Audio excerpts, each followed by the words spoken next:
Glória a Deus, eu quero ler aqui a palavra do Senhor, que está no Evangelho de João, no capítulo 21. Evangelho de João, capítulo 21. E o Senhor vai falar conosco nesta noite através desta palavra.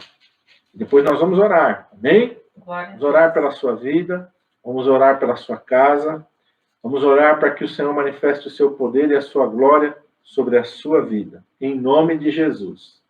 A palavra de Deus nos diz lá no Evangelho de Marcos que os sinais seguem aos que creem. Se você crê, os sinais vão se manifestar sobre a sua vida. Eu creio. Creio no Senhor Jesus Cristo, creio na sua obra, creio no seu ministério, creio na sua comissão sobre a igreja, creio na sua bênção sobre a vida daquele que crê. Então, os sinais vão se cumprir sobre as nossas vidas. Aleluia. Nós vamos ver os endemoniados sendo libertos, nós vamos ver os cativos sendo libertos, nós vamos ver os perdidos sendo salvos, e nós vamos ver os enfermos sendo curados. Esse é o compromisso de Jesus. Está lá no Evangelho de Marcos, no capítulo 16. Quando o Senhor Jesus comissiona, seus discípulos comissiona a sua igreja a continuar a sua obra, a obra que ele havia começado. Amém?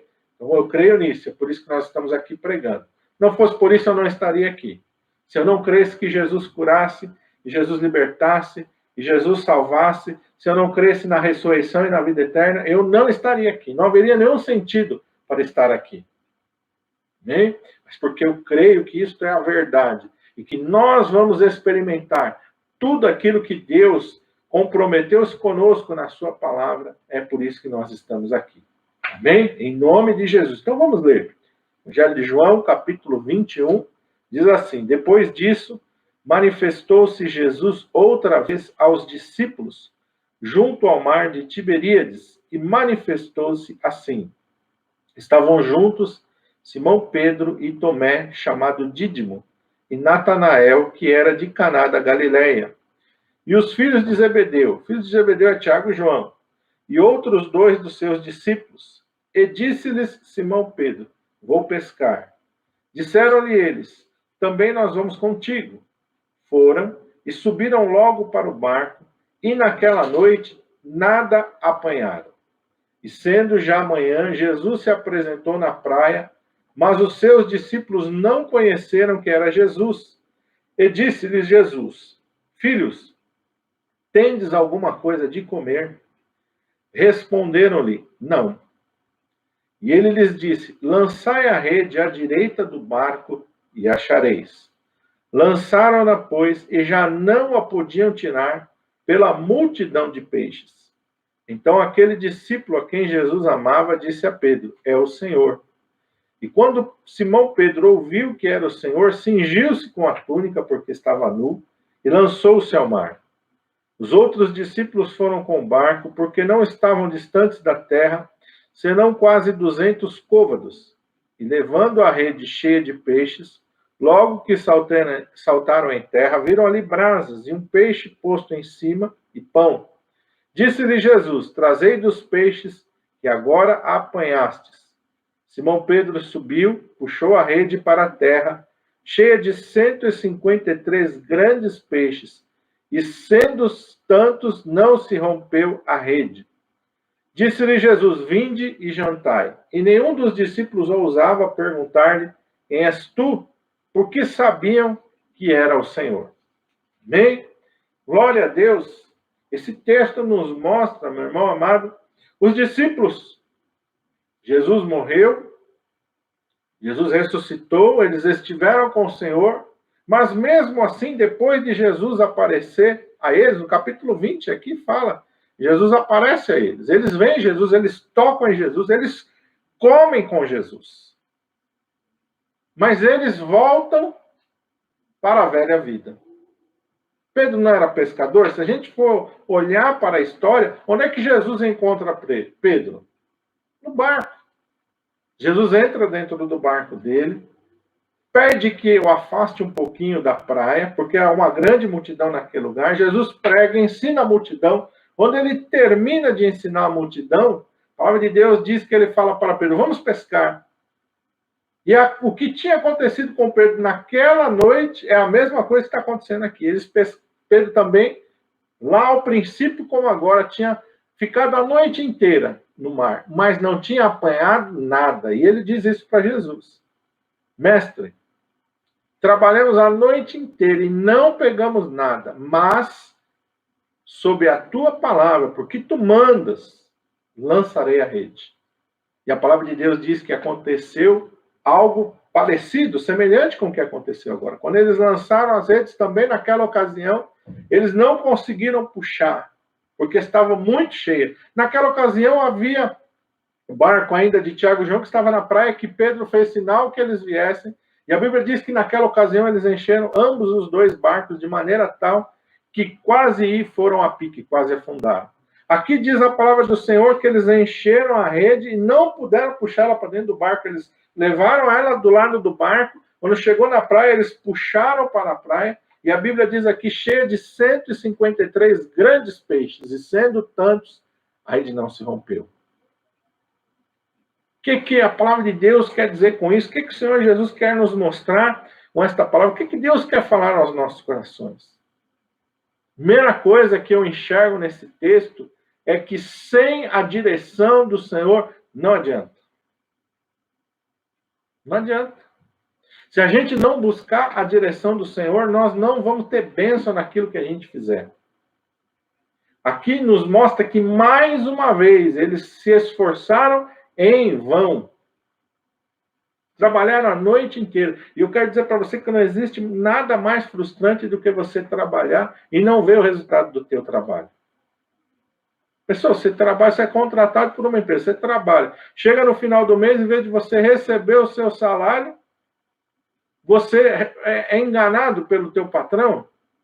Coisa chata. Eu já tive essa experiência, terrível. Você trabalhar na expectativa de chegar no final do mês, você ter o teu salário, você ter o rendimento, chega lá, você não tem nada. Né? A pessoa te enrola, te engana, e você está ali, é uma frustração enorme. Você não sabe como isso é horrível. Por isso que a palavra de Deus diz que Deus é juiz dessas questões. Aí Deus intervém. Quando isso acontece, Deus intervém. A favor do trabalhador, em favor do assalariado. Mas eles estavam nessa condição por causa de desobediência. O que Jesus disse para Pedro naquela ocasião, na primeira vez que Jesus estava com ele? De hoje em diante você será pescador de homens. Acabou, a tua profissão de pescador acabou, Pedro. Se você quiser pescar para se distrair, quiser pescar, mas agora o teu negócio é ser pregador do evangelho, é ser discípulo de Jesus, é andar pregando as boas novas, é curar, expulsando os demônios, é andar curando os enfermos, é andar manifestando a glória de Deus sobre essa terra. Mas aqui a palavra de Deus diz que eles meio que voltaram atrás. Voltaram para atrás daquele compromisso que eles haviam assumido com o Senhor Jesus. Talvez, mesmo depois que eles tivessem visto o Senhor e encontrado com ele ressurreto, eles ainda estavam amedrontados, porque agora o Senhor não iria estar fisicamente com eles. Embora o Espírito Santo estivesse revestindo a vida deles, e a orientação de Jesus em Atos, no capítulo 1, é para que eles ficassem em Jerusalém, até que do alto que eles fossem revestidos de poder, do poder do Espírito Santo. Apesar de Jesus ter dito para eles, não vos deixarei órfãos, o Espírito Santo vai estar sobre vocês, vai habitar em vocês, vai estar presente no ministério de vocês. Vocês não vão ficar sozinhos, não precisa ficar com medo. Talvez o medo, talvez a incerteza, fizesse com que eles tivessem essa atitude de ir pescar novamente. Mas o que aconteceu? Por não obedecer ao Senhor, o que acontece? Não tem o resultado esperado. Isso eu quero dizer para você, meu irmão, minha irmã, que você está me ouvindo aí. Obedeça a voz de Deus. Não adianta você querer fazer as coisas da sua cabeça. Não adianta você insistir no erro. Se Deus já falou com você, se Deus te deu uma orientação, se Deus te deu uma direção, não seja desobediente, não seja teimoso, não endureça a sua cerviz. O que é uma pessoa de cerviz dura? A gente vê Deus falando assim para os filhos de Israel, no Velho Testamento, quando eles estão ali no deserto caminhando, Deus fala, esse é o povo de dura cerviz. O que é um povo de dura cerviz? É um povo que é ouvinte da palavra de Deus, que recebe a repreensão de Deus, mas que não aprende.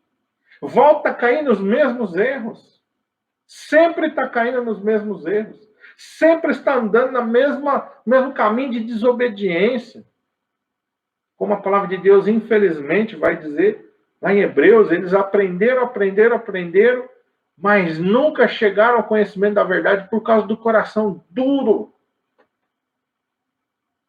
A desobediência continuada nos leva a endurecer a cerviz. Isso é extremamente perigoso para o crente. Porque quando você fica teimando muito, quando você se torna muito desobediente, a palavra de Deus diz que o Espírito Santo não contende para sempre com o homem. O Espírito Santo não contende para sempre com o homem. Lá está em Gênesis essa palavra. Um pouquinho antes do dilúvio. O Espírito Santo não vai contender para sempre com o homem. Deus vai falar com você, Deus vai te exortar, Deus vai te advertir, Deus vai te corrigir, mas se você insistir no erro, vai chegar um determinado momento da tua vida, que o Espírito Santo vai se retirar da tua vida, e nós vemos isso claramente na vida de Saul.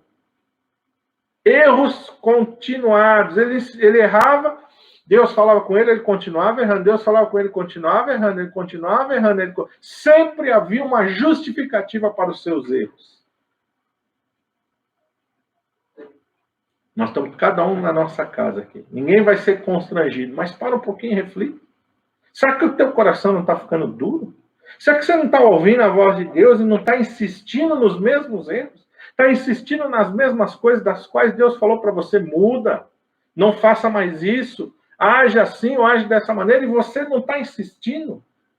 Você não está endurecendo a sua serviço, você não está se justificando diante de Deus. Dizendo, não, mas eu estou fazendo isso, mas Deus não quer ouvir explicação, Deus quer obediência. Lembra da palavra de Deus através do profeta Samuel para Saul? O Senhor tem mais prazer em que se obedeça a sua palavra do que em holocaustos e sacrifícios. Obedecer é melhor do que sacrificar. É obediência que Deus quer da minha e da tua vida. Obediência. Obediência à palavra, irmão. Muitas pessoas usam esse texto erroneamente para pregar uma submissão cega a uma liderança. Você não precisa se submeter cegamente a ninguém. Você vai se submeter à palavra. A gente tem que se submeter à nossa liderança, sim, porque isso é bíblico, mas enquanto ela estiver dentro da palavra. Se a nossa liderança sair da palavra, a gente não tem mais compromisso em ficar ali. Não estou falando pregando revolta, você não vai fazer revolta, você não vai fazer escândalo nenhum. Mas você não precisa mais se submeter a uma liderança que saiu da palavra de Deus. E a gente tem vários exemplos aí. Vários exemplos aí. Né? Se a gente for parar e olhar para a história da igreja, se a gente for estudar, a gente vê várias pessoas que se rebelaram. Aqui na Bíblia mesmo fala. Coré, Datã e Abirã se rebelaram. Era uma liderança em Israel. Eles eram liderança em Israel. Tanto que eles arrastaram outras pessoas consigo. Mas porque saíram da palavra de Deus, eles foram castigados. E quem seguiu a eles também foi castigado. Você vê o erro, o perigo de você seguir uma liderança que está fora da vontade de Deus? É perigoso. Então você tem que seguir uma liderança que está aqui, ó, firmada na palavra. Mas você, meu irmão amado, tem que ser obediente. Em primeiro lugar, a Deus. Amém. Que Deus falou, você abaixa a cabeça e faz, obedece, sem medo. O que Deus fala para você, o que Deus te orienta, você pode fazer sem medo, porque Deus é que está se comprometendo para com que aquilo vá dar certo na sua vida. Isso nós vemos no texto aqui. Jesus pergunta para eles, tendes alguma coisa de comer? No versículo 5. Vocês têm alguma coisa? Vocês têm resultado do que vocês estão fazendo na desobediência? Vocês têm resultado daquilo que vocês estão fazendo fora da minha orientação? Qual foi a resposta deles? Não. Não temos nada. Trabalhamos em vão, fizemos um esforço inútil. Aí vem a orientação de Deus. Lançai a rede à direita do barco e achareis. Essa não é uma palavra qualquer, é uma palavra de Deus. Pedro imediatamente obedeceu, sem contestar. Na primeira vez ele contestou. Mestre, havendo trabalhado toda a noite, nada apanhamos. Primeira vez ele deu uma... Mas ele obedeceu na primeira vez. Mas ele deu uma contestadinha. Dessa vez não há mais contestação nenhuma. A palavra de Deus diz que eles lançaram, no versículo 6, lançaram. E quando eles foram puxar as redes, não conseguiram trazer mais, porque ela estava cheia. Na mesma hora, o que aconteceu? Esse discípulo aqui, que não se nomeia, mas é o próprio evangelista João que escreve esse evangelho, é ele mesmo, ele diz, então aquele discípulo a quem Jesus amava, não significa que Jesus amasse ele mais do que os outros, significa apenas que, porque ele era o mais novinho, ele tinha o costume de ficar sempre encostado, recostado sobre Jesus. Não significa que Jesus o amasse mais do que os outros. João chega para Pedro e diz, é o Senhor. É o Senhor, não tem dúvida, é Jesus. Pô, nós batemos rede aqui, batemos rede a noite inteira. De repente alguém chega e fala, faça isso. E a gente faz, e o resultado vem na hora, é Deus. Aleluia. Então o temor veio. Pedro estava, que diz o texto, que ele estava nu. Quando ele ouviu que era o Senhor, se cingiu. Você vê o perigo? Quando a gente se afasta da direção de Deus, quando a gente está em desobediência de Deus, a pessoa perde até o senso crítico, né? Por que está nu ali? Por que está nu? Você vê como que é o perigo da gente se afastar da direção de Deus, nos afastar da obediência da palavra, a gente perde o senso, a razão, perde o senso, perde a vergonha. E aí você vê tantas pessoas que se afastam dos caminhos de Deus, fazendo tanta barbaridade. Mas por que estão fazendo barbaridade? Se afastou de Deus. Quando a gente se afasta de Deus, a gente perde o temor, a gente perde a vergonha, a gente perde a nossa identidade. É verdade. O que Satanás faz com a gente? O que Satanás faz com o homem? Satanás quer afundar o homem na lama. Satanás quer afundar o homem no pecado. Satanás quer atolar o homem na vergonha e na miséria. A Bíblia diz que ele veio para matar, roubar e destruir. Ele só sabe fazer isso. Essa história de que eu vou fazer um pacto com o diabo para ficar rico, isso é mentira. Ele dá com uma mão e tira com um caminhão. O diabo não dá nada para ninguém. O diabo não tem prazer em ver ninguém bem. Nem os servos dele ficam bem. É uma vida de miséria, é uma vida de sofrimento, é uma vida de dor. É um inferno. Viver com o diabo e viver aliado com o diabo. Mas, por outro lado, viver com Jesus, bênção. Glória a Deus. Pensa, irmão. Sabe por quê? Porque Jesus em nenhum momento lança nenhuma palavra de acusação contra eles. Jesus os chama, vem comer. E olha como Deus, o nosso Deus é maravilhoso. Quando eles chegam na praia, a Bíblia diz que já tinha lá pão e peixe. Já estava pronta a refeição. Amém. Jesus já tinha preparado. É assim que Deus faz, e Deus fala isso também na parábola do filho pródigo. Quando o filho pródigo volta humilhado, dizendo, não sou digno mais nem de ser chamado teu filho, por tanta coisa que eu fiz, tanta vergonha que eu trouxe para dentro dessa casa, dentro desse lar. Qual é a resposta do pai ali que simboliza Deus? Tira esse trapo do meu filho, dá um banho nele, coloca vestes novas, coloca o anel no dedo dele e vamos dar uma festa. Porque o meu filho estava morto e reviveu, estava perdido e foi encontrado. Olha a diferença da graça e da misericórdia de Deus. Por isso que você tem que se arrepender, meu irmão. Você não tem que ficar pensando, não, se arrepende, você está na desobediência. Volta para os caminhos do Senhor. O Senhor não vai lançar no teu rosto, não. O Senhor não vai dizer, eita, te conheço, hein, malandro? De novo. Não, jamais. Jamais. O Senhor vai te receber de braços abertos. Aleluia. Meu irmão amado, vai te lavar, vai tirar suas velhas, vai tirar a vergonha da tua vida, vai te honrar. Glória. O nosso Deus é um Deus de honra. Lembra da prostituta Raabe? Qual o valor que uma prostituta tem na sociedade? Mas aquela mulher, quando ela decide viver para o Deus de Israel, a palavra de Deus diz que Deus a aceita não só na comunidade de Israel, Mas Deus dá uma família, constitui uma família para ela, porque ela vai casar justamente com um dos dois espias que ela recolheu na sua casa. E não é por nenhuma coincidência, mas por obra e graça do Senhor, ela entra na genealogia do rei Davi e ela entra na genealogia de Jesus. Amém, Jesus. Deus pegou uma prostituta e coloca ela na sua genealogia. Dá uma família, dá um futuro, dá uma esperança para ela. Esse é o nosso Deus. Não tem motivo para a gente ficar na desobediência. Não tem motivo para a gente ficar na rebeldia, não tem motivo para a gente ficar longe dos caminhos do Senhor. Não há razão para a gente se afastar do caminho do Senhor. A gente só tem motivo, meu irmão, para ir correndo para os braços do Senhor. E essa é a mensagem de Jesus para a tua vida nessa noite. Se você está desviado, volta correndo. O Pai está te esperando de braços abertos. Se você ainda não aceitou o Senhor Jesus, vem correndo, porque da mesma maneira Ele está com os braços abertos para te recolher. Talvez a sua vida não tenha valor nenhum para as outras pessoas, mas para Jesus tem um alto valor. Ele pagou um alto preço pela tua vida. A vida dele Ele deu em troca da tua salvação. Irmão, se você é servo de Jesus, não anda na desobediência. Ó, Pedro aqui andou 3 anos com Jesus. Viveu tantas coisas maravilhosas. Viveu, olha, aqui ó, no capítulo 20, aqui ó, um pouquinho antes, relata que ele encontra com Jesus ressurreto. Come com Jesus.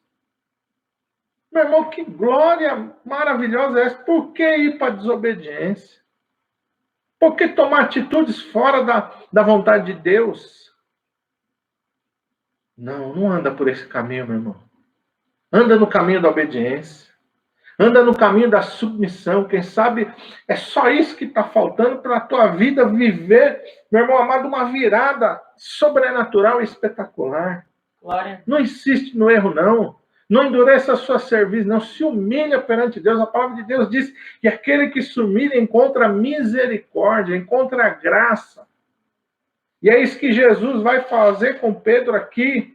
Jesus vai falar para ele: apacenta as minhas ovelhas. No decorrer desse capítulo, Jesus está ali comendo com eles: Pedro, você me ama? Amo, Senhor, apacenta as minhas ovelhas. O Senhor vai restaurar completamente Pedro e vai colocar sobre ele a responsabilidade ali de cuidar das ovelhas. Que restauração gloriosa! Que restauração maravilhosa sobre a vida de Pedro. Pedro vai se tornar, meu irmão amado, uma das colunas da igreja primitiva, porque é isso que Deus faz na nossa vida. Deus é especialista de reconstruir a nossa vida. Aleluia. Deus é especialista de pegar uma vida destruída, quebrada, amassada, uma vida que não vale nada e tornar uma bênção gloriosa nas suas mãos. É isso que Ele quer fazer com você. Não fica com medo, não. Não deixa a culpa te tirar da presença do Senhor. Se arrepende, meu irmão. Volta para os caminhos do Senhor. Ou você que é servo de Deus, você talvez não esteja desviado, mas está batendo cabeça aí, ó. Está batendo cabeça, está batendo cabeça. As coisas não estão dando certo. A vida está tudo enrolada. Para. Vai buscar a direção de Deus. Se você tem a direção de Deus, vai ser obediente. Vai ser obediente a Deus. Larga de ser cabeça dura e você vai ver o que Deus vai fazer na tua vida.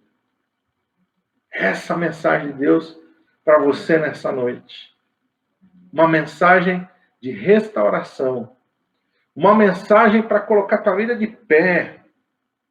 Uma mensagem, meu irmão amado, para te colocar na presença do Senhor, para você desfrutar de bênçãos sem medida. Esse é o chamado de Deus para você nessa noite. Eu quero orar com você agora. Quero orar pela tua vida. Quero orar para que você possa, assim como Pedro, se alimentar de coisas maravilhosas que o Senhor já tem preparado para você. Deus quer colocar honra sobre a tua vida.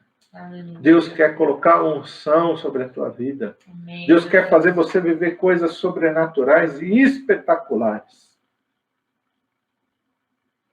É esse o chamado de Deus para a tua vida, em nome de Jesus. Vamos orar. Pai, em nome de Jesus, nós estamos diante da tua presença nesta noite, Pai. Oh, quantos Pedros, quantos Joãos, ó Pai, tem, Senhor amado, sofrido as consequências de uma desobediência. A pessoa não se afastou, não saiu dos seus caminhos, mas está em desobediência. A pessoa, Senhor amado, não voltou atrás, não voltou para o mundão, mas está, Senhor amado, fazendo as coisas da própria cabeça. Ele não ora. Ele vai tomando as atitudes por sentimento, por pressão. Basta Satanás trazer um mar agitado sobre ele que ele já se apavora, ele se esquece do Senhor, ele entra em desespero e ele sai fazendo as coisas da própria cabeça dele, achando que é ele que vai resolver as questões. E por causa disso a vida dele está assim, ó, toda enrolada. Pai. Mas ele é um servo teu. Mas ela é uma serva tua, Pai. E nessa noite o Senhor falou com ela sobre obediência, sobre buscar direção no Senhor, por não sair por aí fazendo as coisas da cabeça, não. Parar e olhar para o Senhor, parar e buscar a tua face, parar e buscar a tua palavra e a tua direção. O que eu faço, Senhor? Eu preciso sair desse enrosco. Agora eu já estou num enrosco danado, Senhor. Venha, Pai. Vem, Senhor, em meu socorro, Pai. Vem, Senhor amado, me dá uma direção, Pai. Assim como o Senhor deu a direção para os discípulos, lança a rede do lado direito do barco. Vem me dar uma direção, Pai, para mim sair dessa confusão que eu coloquei na minha vida. Dessa situação difícil que eu me encontro agora, Pai. Vem, Senhor. Vem dar direção para esse teu servo, para essa tua serva, para esse teu filho, para essa tua filha, Pai. Vem trazer de volta para os teus caminhos, ó Pai, aquele que caiu, ó Senhor. E que por causa da culpa, Senhor amado, tenha olhado de longe, não consegue se achegar, por causa da culpa, por causa do medo. Está achando que o Senhor está esperando ele com uma vara gigante, para no momento que o Senhor vê ele, o Senhor dá uma chibatada nele.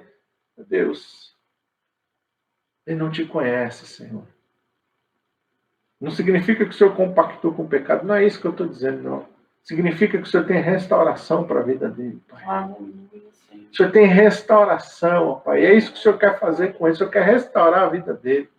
O Senhor quer curar as feridas dele. O Senhor quer tirar esse trapo, esse fedor do pecado da vida dele. Lavar ele no teu sangue, Pai. Purificar, santificar a vida dele.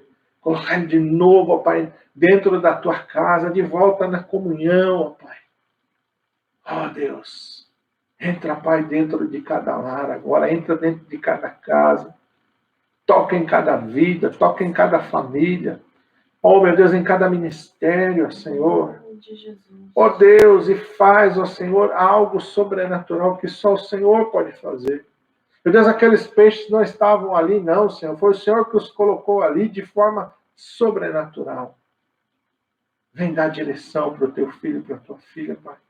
Vem restaurar a vida dele. Vem trazer honra sobre a vida dele, Pai. Ou quando nós nos humilhamos diante da potente mão de Deus, a palavra de Deus diz que ele nos honra, que ele nos exalta no tempo dele. Aleluia. Deus, que esse teu filho, essa tua filha possa entender isso, que esse teu servo, a tua serva possa entender, ó Pai, que não existe, Senhor amado, vitória longe da tua presença. Que não existe vitória sem humilhação, sem submissão, sem sujeição à tua palavra, Pai. O caminho da vitória, o caminho da bênção está em nos humilharmos sob a tua potente mão. Está, Senhor amado, em nós nos submetemos à tua vontade. O Senhor nos chamou para servir ao Senhor. Nosso lugar é um lugar de servo, Pai. Vamos reinar um dia com Cristo lá na eternidade. Mas agora o nosso lugar é um lugar de servo e de serva, Pai. É um lugar de obediência. É um lugar de sujeição. Debaixo, Pai, da tua palavra, debaixo da tua orientação. Esse é o nosso lugar hoje. O nosso lugar é aos teus pés, ó Senhor. Como aquela mulher que entrou na casa de Simão, ó Pai, que molhou os teus pés com as lágrimas dela, enxugou, ó Pai, os seus pés com seus próprios cabelos, e derramou, Senhor, aquela unção, daquele perfume precioso sobre o Senhor, e se colocou aos seus... Esse é o nosso lugar, ó Pai. Tu és o Senhor. Tu és o Senhor sobre as nossas vidas, que a gente possa entender isso. Não sou eu que digo para o Senhor o que o Senhor tem que fazer, é o Senhor que me diz aquilo que eu tenho que fazer. E nós possamos entender isso, ó Pai. A nossa mentalidade seja transformada pelo Teu Espírito Santo, ó Pai. Que nós, ó Pai, possamos entender, ó Pai, que o Senhor é Rei. que o Senhor é soberano sobre as nossas vidas e que nós somos teus servos, ó Pai. Em nome de E que não há glória maior para o homem do que ser um servo de Jesus. Tu disseste acerca de João Batista, entre os nascidos de mulher, ninguém é maior do que João. E João foi aquele que disse, importa que o Senhor cresça e que eu diminua. Um coração totalmente vazio, ó Pai, de orgulho, de vaidade, de glória humana, totalmente entregue à vontade de Pai. Importa que ele cresça e que eu diminua. Que esse seja o sentimento, ó Pai, que domine os nossos corações e as nossas vidas, ó Pai, na nossa caminhada, o sentimento de servo, de humildade, de nos esvaziar de nós mesmos, como a tua palavra diz acerca do próprio Senhor Jesus, esvaziou-se a si mesmo, assumindo a forma de servo. Se o Senhor Jesus veio para servir e não para ser servido, nós, muito mais ainda, Pai. Nos ajuda a entender isso, Pai. Oh, meu Deus. Cura, Senhor, essa pessoa que está agora enferma, Pai. Está ali me ouvindo, que está ali participando, mas está ali com dor, ó Pai. Está quietinha ali. Vem curar, ó Pai. Vem curar, ó Senhor. Vem restaurar, ó Pai. Tira essa tristeza, essa agonia deste coração, ó Pai. E sabe, essa pessoa parou para ouvir aqui, mas está doendo, ó Pai. Está doendo lá na alma. Está doendo lá dentro, Pai. Está uma depressão tão grande, está um desespero, está uma agonia. Essa pessoa não sabe o que fazer. Ela anda daqui para lá, ela senta, ela levanta, ela deita, ela bebe água, ela come, ela não sabe mais o que fazer, Pai. Porque está ferido lá dentro, lá na alma, Pai. E nada a não ser o Teu Espírito Santo pode curar essa alma, Pai. Vem curar, Senhor. Vem curar, Senhor. Vem curar esse casamento, ó Pai. Vem curar essa família, Senhor. Vem curar esse ministério, Senhor. Vem restaurar esse teu servo, essa tua serva, Pai. Opera, Senhor. Quebra as cadeias, quebra os grilhões, quebra as amarras, os impedimentos, que nós possamos viver em liberdade na tua presença, Pai. Cheios da tua unção, cheios do teu poder e cheios da tua graça, Pai. É isso, ó Pai, que eu te peço para o meu irmão e para a minha irmã, é isso que eu ministro sobre eles, ó Pai. Em nome de Jesus. Amém. Amém. Graças a Deus, glória a Deus pela tua vida. Em nome de Jesus.